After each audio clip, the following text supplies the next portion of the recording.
Not so fast, Poudre School District. We are getting fed up with Wellington schools being the backwash at the bottom of the bottle of the district.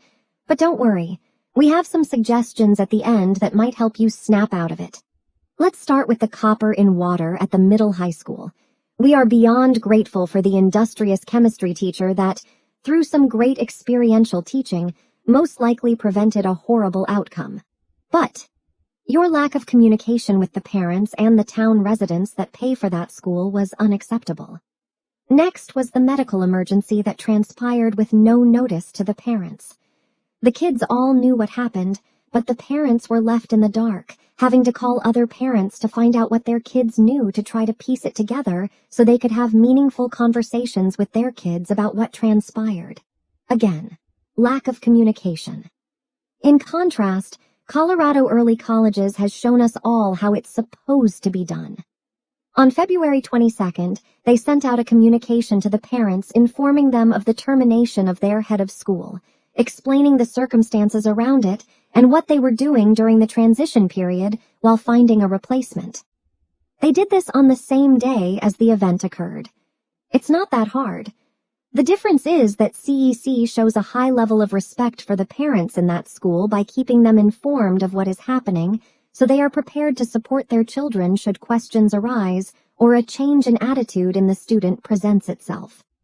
And now, more water problems. This time it's lead in the water at Eyestone. Let's keep in mind that the copper at the middle high school and the lead at Eyestone are not town water issues. It's what's happening somewhere between the water entering their property and coming out of their pipes. So let's not bring the water people into this. You can save that for the lithium problem that we reported in a previous episode. Wondering if I can have that as an optional add-on for my house's water service. It sure would help to cut down my liquor bill. You don't get to be entitled little dictators on our tax dollars. You don't get to pretend that bad things don't happen and then only disclose information when your back is up against the wall and then downplay it. This creates a culture of distrust and mild hysteria.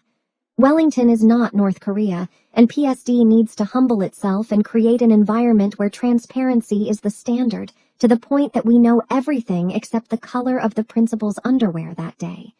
Because that is what it's going to take to win back the trust of the parents and the residents of this town. Now here's a suggestion for you to start on your journey of redemption, because that's how you should be looking at it, you narcissistic little despots. Hold a town hall meeting for all parents and residents. Yes, those that are paying for the school with their taxes should be included even if they don't have students at the school. Put an open call for questions to be addressed at the town hall with a Q&A at the end, where audience members each have 3 minutes to make a statement, if they choose. Keep in mind that if you skirt the hard questions, it will come to bite you in the ass during Q&A. So be smart and transparent and get to those questions first to put some distance between them and the Q&A. Here's the thing. We said this in a previous episode, but it's worth repeating. We're going to find out what's happening. There's no escaping it. When things come up, own it, find a way to make it right, and move on. That is what we want you modeling to our children. Honesty and integrity. What we're getting in some cases is lies of omission, spinning the facts like a politician, and hiding the truth to avoid responsibility. We deserve better than that, and we demand better than that.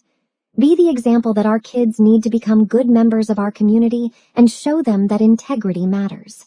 A town hall with a Q&A would be a great start, and leave the ego at the door. Own up to the imperfections, present solutions, accept responsibility, and institute a policy of transparency. You may just start winning back the trust of the parents and the town. Oh, and quit the bigoted bullshit. You know who you are. Treat every child the same. None are better or worse than the others.